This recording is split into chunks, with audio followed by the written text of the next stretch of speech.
Un espacio dirigido a la reflexión y análisis sobre el magisterio social de la Iglesia. Un panel de altura que discute la realidad actual guiado por los documentos magisteriales. Los expertos ya están listos para arrancar tu programa Iglesia, Estado y Sociedad.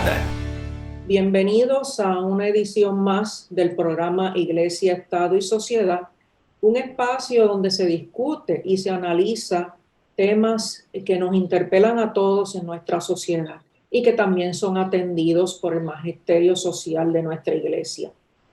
Como les prometimos la semana pasada, íbamos a continuar con nuestro invitado, el doctor Víctor García San Inocencio, para continuar el tema de la crisis en Ucrania, un tema, ¿verdad?, que nos ocupa, que es el tema principal de todos los medios de comunicación.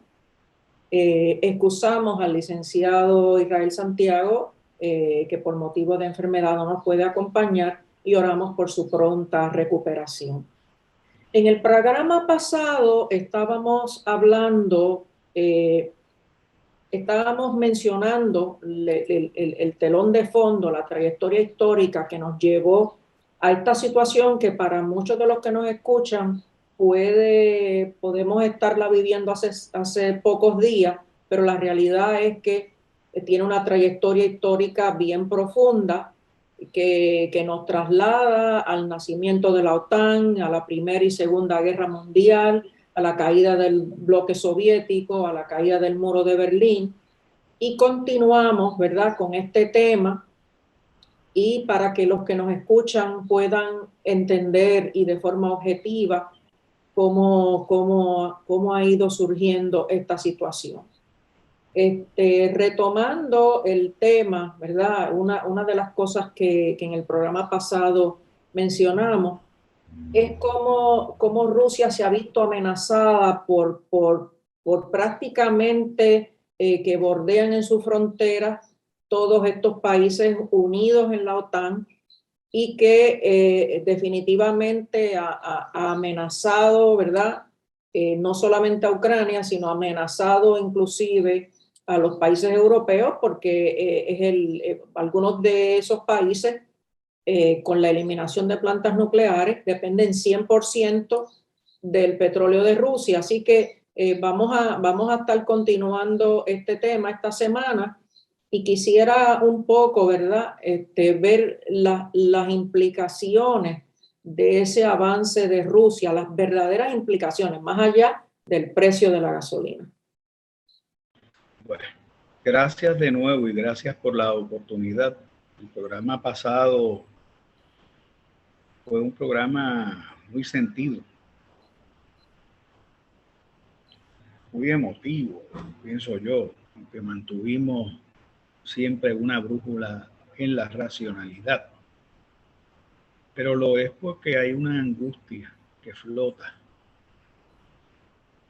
que definía yo como una angustia por el destino de la vida, la integridad y la dignidad de millones de personas, en este caso en un país ocupado militarmente, sujeto a una guerra sin que haya ninguna justificación jurídica válida, y nunca ninguna justificación moral la hay. Esa angustia, y por otro lado la angustia de la frivolidad con que se tratan y se naturalizan estos temas. Para algunos es un tema de cuánto va a costar la gasolina, cuántos centavos más el litro. Para otros se convierte en una noticia rutinaria. Es más, se nos acondiciona a ver la muerte de una persona frente a otra persona como un hecho básico, normal. Se nos insensibiliza. Como nos insensibilizan esos juegos electrónicos donde los niños y a veces los adultos se ponen a matar muñequitos con rostro de personas. Parte de esa devastación que provoca el morbo de la guerra. Pero a mí me gustaría que dedicáramos algún tiempo en esta segunda parte, este segundo programa, para hablar de principios y de intersecciones. Este programa es sobre iglesia, Estado y sociedad. Y si hay una intersección casi perfecta entre iglesia, Estado y sociedad, es en el origen de las naciones rusa y ucraniana. Y voy a explicarlo. Mucha gente no sabe del sentimiento enorme de fraternidad que existe entre el pueblo ruso y el pueblo ucraniano. Mucha gente no sabe que probablemente un 35% de las personas que viven en Ucrania se sienten rusos y que muchos rusos se sienten ucranianos. Y no es porque hayan migrado, es porque esa historia se funda y se funde en conjunto. Ucrania significa en ruso la frontera.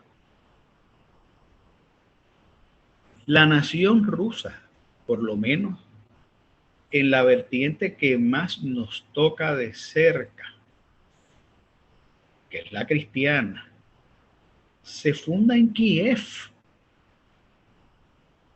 la capital de Ucrania, y de ahí se expande la iglesia ortodoxa por todo el norte de Asia, más allá de los Urales, y al oeste de los Urales hasta las fronteras con lo que vinieron a ser los países eslavos, y allí también llegaron. Es una iglesia que salta de bien cerquita, que proviene de Bizancio, que es la contraparte que resulta de la división del Imperio Romano de Occidente en Roma y de Oriente.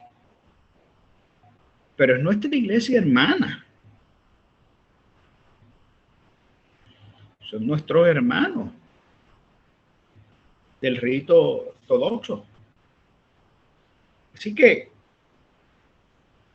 y créanme que esto a veces es difícil de entender, pero la religiosidad de ambos pueblos no se redujo por más que la religión se reprimió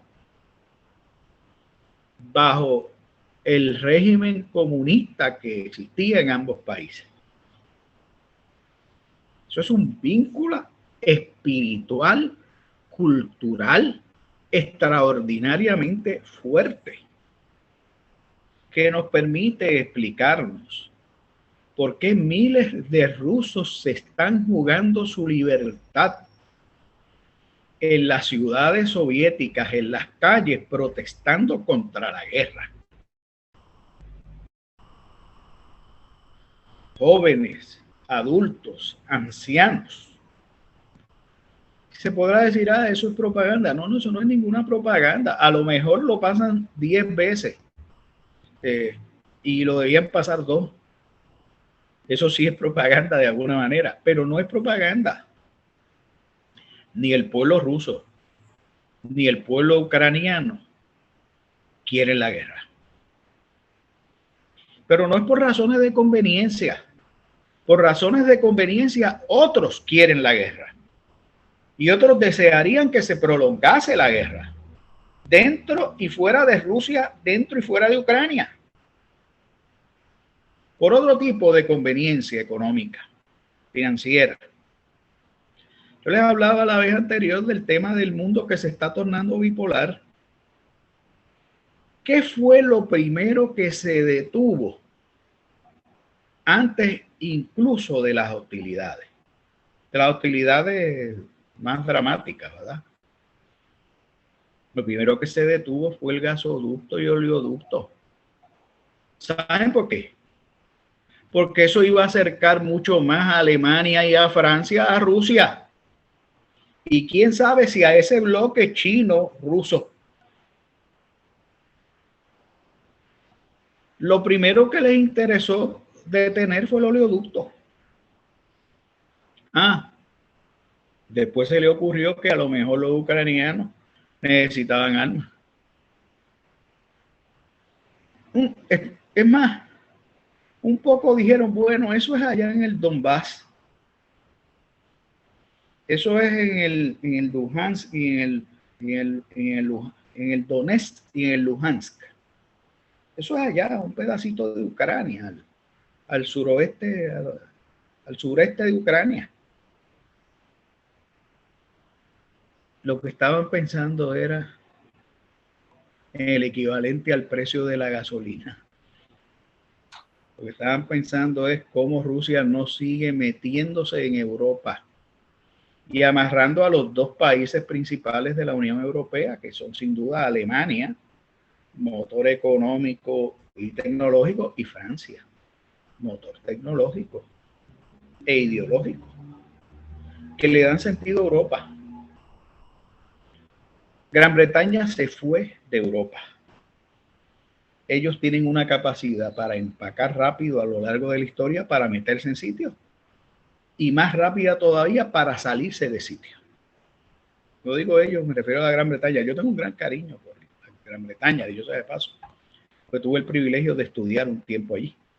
Y a veces pienso que algunas de mis manías, si alguna virtud tengo, algunas se motivan mucho de mi experiencia en la Gran Bretaña. Pero la Gran Bretaña siempre está 50 años más adelantada que aquella marca Panasonic. Y por supuesto mucho más adelantado que los Estados Unidos. Estados Unidos cree que la Gran Bretaña le sirve a ella, no, es al revés. Estados Unidos le sirve a la Gran Bretaña. Pero ya la Gran Bretaña con el Brexit se fue y dijeron, qué locura, pero se fue. Imagínense que se le desatornilla una Alemania o una Francia. Tiene consecuencias, ¿sabe por qué, verdad? Porque Gran Bretaña era, junto con Francia y Rusia, los únicos miembros europeos del Consejo de Seguridad de las Naciones Unidas. Y tengo que hablar de ese Consejo de Seguridad. Pero de repente Europa hubiese estado, la frase en inglés es disfranchised. Le hubiese quedado solo Francia. Y Francia no es muy amiga realmente, a pesar de que le debe la vida a la Gran Bretaña y Estados Unidos frente al fascismo. Y se la debe a lo que era la Unión Soviética, porque murieron casi 30 millones de rusos en esa guerra asesina de Hitler. Y han querido comparar a Putin con Hitler, y siempre se puede comparar uno con otro, ¿verdad? Pero recordemos qué hizo Hitler.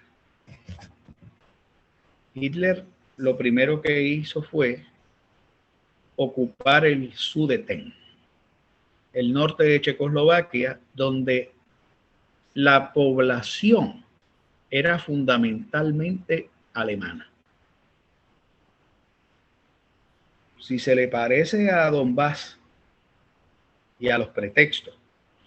El acuerdo de Minsk, que no sé. Y Gran Bretaña y Francia adoptaron una posición que en inglés se llamó appeasement. Mira, vamos a dejarlo quieto. Alemania firmó el Tratado de Versalles y lo está violentando, pero vamos a dejarlo quieto. Después de todo, bueno, lo próximo que hizo fue quedarse con Austria, bajo la teoría de que el pueblo de Austria era un pueblo alemán y allí se hablaba alemán y ellos eran alemanes. Otro pedazo más, otra rueda más ancha de ese salami. Es por rebanada. Y se quedó con Checoslovaquia completo. Es más, hasta votaciones hicieron. Creo que por poco sacan más del 100%. Por favor, no me hablen a mí de votaciones. De votaciones me hablaron en Crimea. que en Crimea habían hecho un referéndum y el 98% de la gente o algo así había votado porque Rusia se quedara con Crimea. Bendito. Pues si la mayor parte de la población era y se sentía rusa y además estaban agarrados.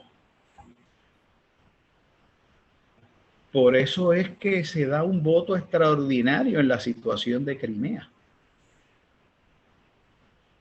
En el Consejo de Seguridad de la ONU, ustedes saben que hay miembros permanentes y hay miembros temporales.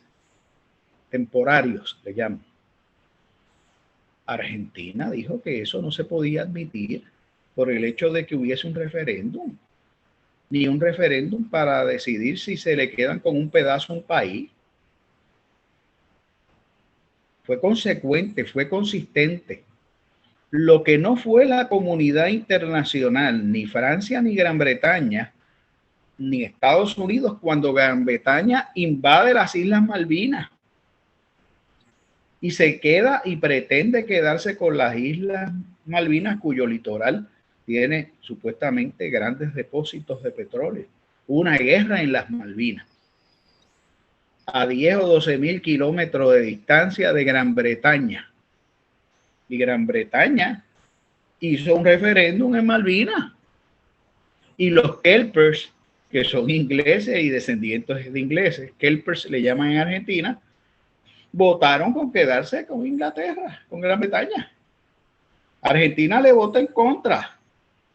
Y como estaba en contra de eso, fue consecuente y estuvo en contra de que el asunto de Crimea se referendara. O sea, cuando hay dos varas y tú sacas la varita que te conviene cuando te conviene, pues eso es parte de la conducta de las potencias y de la conducta internacional al servicio de la conveniencia de unos intereses, no al servicio de la defensa de unos principios. Y por eso es que están los principios. Y por eso están las normas de derecho internacional, a que algunas se quebranten. Uno de los más importantes es el principio de la integridad territorial. Usted no se le puede quedar con el territorio de otro país. Un Estado soberano independiente no puede ocupar un territorio y quedársele. Es más, aún sin ocuparlo, no puede decir, hice un referéndum allí y votaron porque me anexe parte de ese país. Eso es guerra. Eso es un acto de guerra. Y si entras militarmente, peor todavía. Eso es lo que ha pasado. Eso es lo que encendió esta mecha, claro. Era el pretexto, porque esa invasión la tenían que haber planeado hacía mucho tiempo, por peor planificada que esté. Es un asunto de meses y meses. Lo que no ha ocurrido es que lo que la gente esperaba, como gozamente, que esto se acabara en 3 días. La gente no tiene idea del tamaño de Ucrania.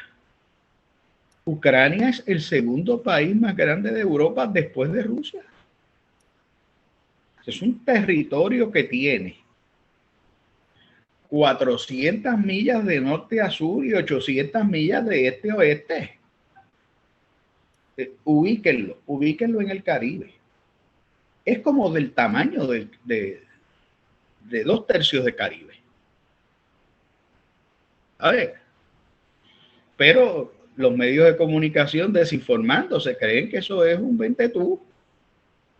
Sí, las personas, por ejemplo, simplifican, ¿verdad? La composición del pueblo italiano, del pueblo ucraniano, sobresimplifican también la realidad del pueblo ruso y que muchas de estas situaciones, la dependencia de Europa por el petróleo no la causó Rusia, fueron unas decisiones que los países tomaron de hacerse dependientes y no vemos a nadie hablando en las redes sociales, déjame gastar menos gasolina, déjame caminar más, déjame usar una bicicleta. ¿verdad? Todos preocupados por el precio de la gasolina y no preocupados, ¿verdad? Por la vida, por la dignidad, que es más importante que todo lo que estamos, ¿verdad? Las posibles implicaciones que tiene la guerra sobre la vida. Vamos a una pequeña pausa y retomamos de nuevo nuestro programa. Iglesia, Estado y Sociedad. Hoy. Volvemos después de una breve pausa y continuamos, ¿verdad?, con las consecuencias y decodificando, ¿verdad?, lo que muchos de los medios y las redes sociales. Y estábamos discutiendo con nuestro invitado todas esas implicaciones, las decisiones que han tomado los países, la inconsecuencia que han tenido con el acuerdo de Budapest, con el acuerdo de Minsk, con esa dependencia del petróleo que también nosotros aquí en Puerto Rico la tenemos, con esa incomprensión de lo que es Ucrania, de que tenemos esa unión del pueblo ucraniano con el pueblo ruso, y no decir que tenemos unos héroes en la propia Rusia, de estos manifestantes que a pesar de que van a ser castigados duramente, continúan manifestándose en las calles.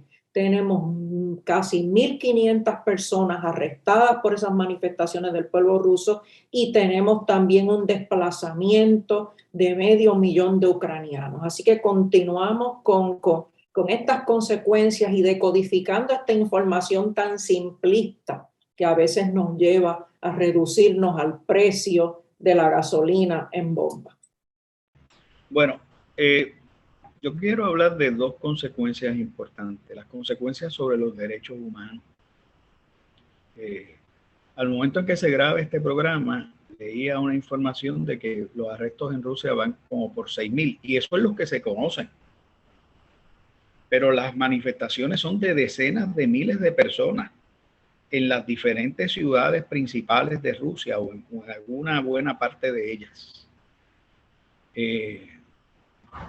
Los derechos humanos en Ucrania, si se está poniendo en riesgo la vida misma de la gente. Para no hablar de la vida misma de los militares. A veces pensamos, ese es su trabajo, van a matar, pues los pueden matar. No, eso no es así. Son vidas humanas. A mí me descorazona ver la cubierta de ciertos medios de comunicación donde celebran que han volado un edificio o han quemado unos tanques o han matado no sé cuántos soldados de lado y lado. Eso realmente llora ante nuestros ojos. No quiero imaginar, por más infinita que es la compasión del Señor, cómo no llora ante los ojos de Dios. Esa desolación, la muerte de civiles, uno solo, un niño solo que muere.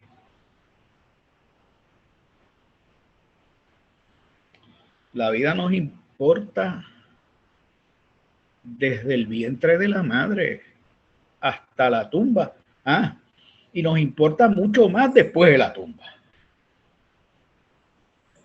Es el principio rector doctrinal. Así que, pues, me preocupa el tema de los derechos humanos. De ninguna ocupación se sale con más derechos humanos que antes. Siempre hay un bando perdedor y uno ganador, aunque los dos bandos son perdedores. Y me preocupa el otro aspecto, aparte de los derechos humanos, el tema de la migración. Había 500.000 cuando grabamos el programa de la semana pasada. Los medios de comunicación en su desinformación dijeron que el primer, segundo, tercer día habían salido 2.200. Omitieron 2 ceros. Yo sé que no es conveniente para Ucrania proyectar la idea de que hay una estampida humana. Y yo sé que las cosas no son como se cuentan. La prensa no está en muchos lugares donde pueden estar ocurriendo cosas terribles. Las armas que se han metido allí son de un nivel tecnológico tan preciso y brutal que que a lo mejor nunca sabremos la cantidad de gente que ha sido herida o muerta por esa intervención que se está dando. Es el tipo de intervención más peligrosa que hay. Perdón que entre en este aspecto, pero creo que es importante. Cuando usted tiene 6 u 8 frentes de guerra, obrando cada uno por su lado, y no necesariamente con una buena coordinación y mando, y esto es teoría de la guerra.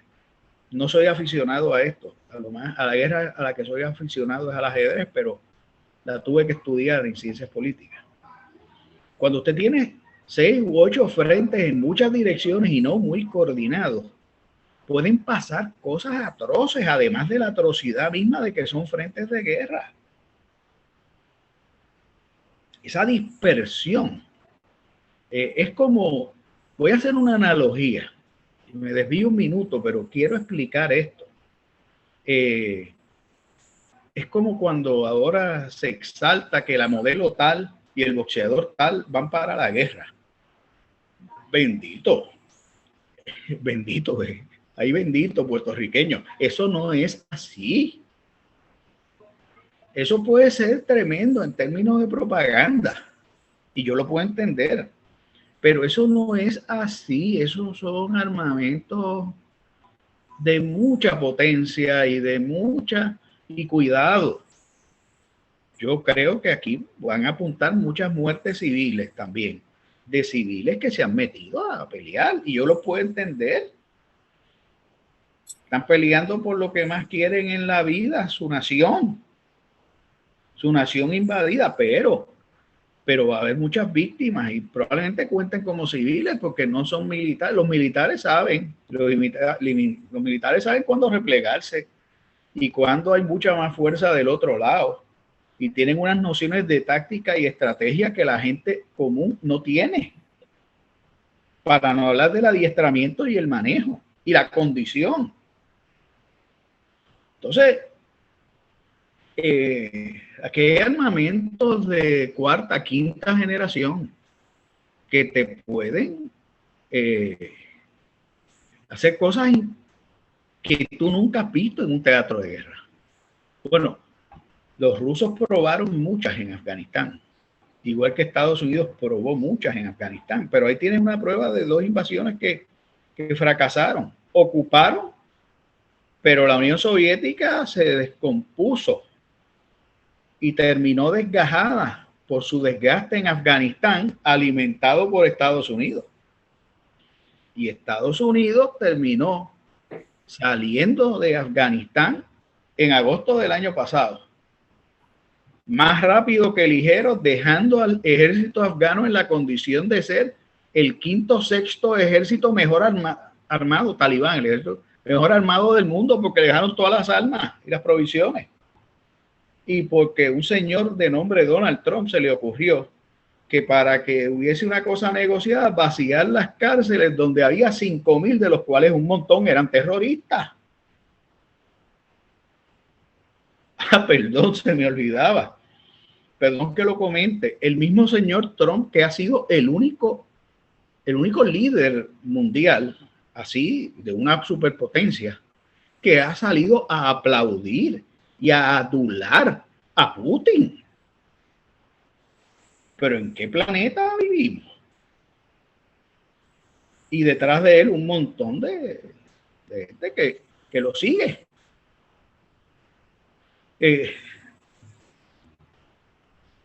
Estas son cosas extremadamente contradictorias. Y yo voy a decir por pura honestidad intelectual, a veces quizás Puerto Rico no es el mejor sitio para analizar esto. Porque a Puerto Rico lo bombardearon en 1898 y lo invadieron en una guerra que ya España tenía perdida. Y lo ocuparon militarmente. Y hubo un gobierno militar y la condición de Puerto Rico no ha cambiado en términos de no mandarnos nosotros desde entonces. Nosotros somos un país ocupado hace el año que viene, hace siglo y cuarto. Pues quizás no somos el mejor sitio para evaluar estas cosas. Bueno, quizás podemos hacerlo desde el punto de vista de la psicología del invadido. No sé. Tiene que haber una dimensión psicosocial que la profesora, la doctora Sandra Ramos López domina mucho más que yo, pero ese no es el tema. Retornemos a la vía principal y el problema de las migraciones. Acuérdense que la gente son unos héroes hasta que termina el teatro morboso de la guerra, entre comillas, hasta que se enfrían un poco las cosas. ¿Qué pasa con las vidas de esos cientos de miles? Algunos estiman que podrían llegar a par de millones de refugiados ucranianos. Y todavía algunos dicen que más. El último estimado que escuché es de que podrían alcanzar hasta 4 millones. ¿Qué pasa con todas esas familias rotas? Porque muchos se quedan y otros se van. ¿Qué pasa con ese desplazamiento donde te tienes que mover a otro mundo, a países con otro idioma, a empezar la vida de nuevo? Sin casas y con lo que tienes puesto. Casa, a veces con lo que tienes puesto. A mí me conmueve, he visto a la gente que deja la maleta de la ropa para llevarse al perrito, a la mascota. A mí eso me conmueve. Eso es propaganda. No, eso no es ninguna propaganda. Los seres humanos somos.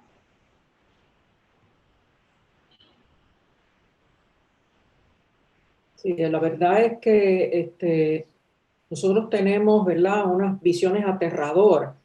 Claro, la cantidad de desplazados, la cantidad de personas que van a perder la vida, tanto en Rusia como en Ucrania, la podremos saber mucho más adelante en la historia, porque tenemos que saber que no tenemos la información completa porque estamos en plena invasión y la otra cosa es que se está librando otra batalla en el espacio cibernético, ¿verdad?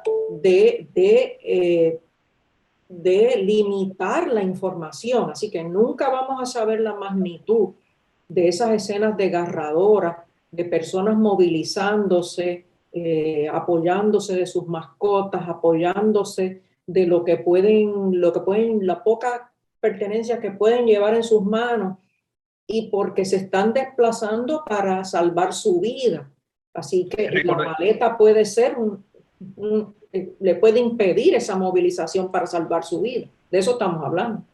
Recordemos también que aunque en términos per cápita Ucrania es el país más rico en recursos naturales de Europa, es el país más pobre de Europa.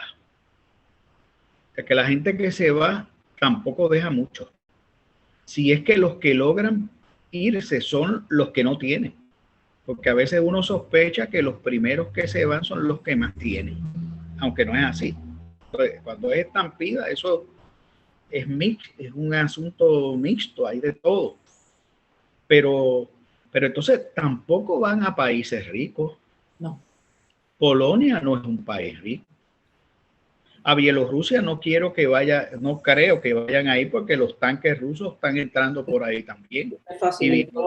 Y Bielorrusia es un anexo de Rusia. Probablemente a Eslovaquia, probablemente a Rumania, con todas las dificultades que hay, y a Moldava, pero Moldava no creo que vaya a abrir las puertas de par en par porque es como otro enclave bien prorruso. Así que aquí la elección no es Polonia, es Hungría, y Hungría que es bastante refractaria y hostil a los migrantes. Ese es el régimen de Víctor Orbán. Sí. Polonia tampoco en los últimos años ha sido muy buena receptora, ha discriminado como jamás ha podido y disputas ha tenido con Alemania, que ha recibido a millones de turcos, pero los polacos como que no quieren, de sirios de Turquía y de sirios y de otras áreas de Asia, del Oriente Medio, y Polonia un poco refractaria. Son dos regímenes conservadores. Y eso es otro tema. Pero el acogimiento y el acompañamiento están íncitos en la defensa de la dignidad humana y son principios también. De hecho, los estamos discutiendo en el programa de los martes por la noche, en el ciclo de doctrina social.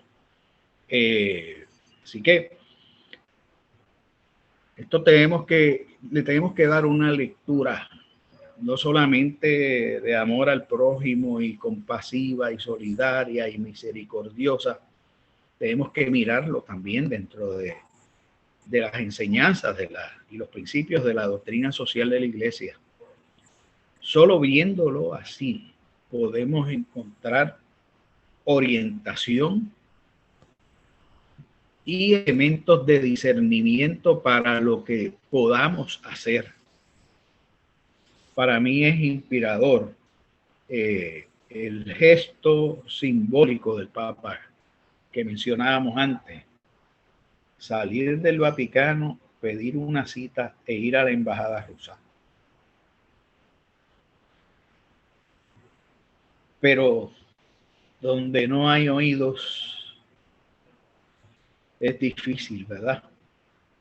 Ojalá y el Señor obre milagros en esta dura circunstancia. Cuando yo escuché que habría conversaciones en Bielorrusia, dije, toda la esperanza del mundo, pero cuidado si de ahí viene la invasión. Si las conversaciones van a ser en Hungría, pues no lo sé. Pero a veces es muy difícil, en medio de tanto agravio, en medio de tanta sangre y sufrimiento, poder llegar a acuerdos instantáneos. Y cuando se llega a acuerdos contrahechos, se perpetúan y se institucionalizan las situaciones como las del Donbass. Fíjense que lo que precipita esto es que Putin, por decreto y acuerdo de su parlamento, decide reconocer como países, como estados independientes, a esa región dividida entre dos, arrebatada, aunque esté poblada por gente rusa, mucha gente rusa, pero arrebatada del territorio ucraniano, porque se viola el principio de la integridad territorial. Porque el principio de la integridad territorial encierra las naciones del ejercicio de la soberanía y de la independencia de los estados. Así que los acuerdos tampoco van a ser instantáneos. Sí. Esto puede durar días. Incluso los escenarios, las experiencias que hay de escenarios de cese al fuego, suponiendo que instantáneamente decretan un cese al fuego, pero cesan el fuego los que se enteran. Pero sabemos que como estamos, ¿verdad? No se van a enterar. Y es un reto, ¿verdad? Tener obviamente la información. Esperamos que cuando estos programas salgan al aire tengamos una esperanza de que se haya dado ese diálogo, ¿verdad? Que estamos ahora viendo dificultades porque los espacios donde se va a dar ese diálogo no son exactamente neutrales. Pues no nos queda más tiempo. Agradecemos a nuestro invitado por la generosidad de acompañarnos estos últimos dos programas, recordando, ¿verdad?, que en estas ediciones de Iglesia, Estado y Sociedad, pues es un espacio para discutir estos asuntos y para tener información clara y precisa de acuerdo al magisterio de la Iglesia. Muchísimas gracias y nos vemos la próxima semana. Si me permite un anuncio, es que entramos al tema de las migraciones.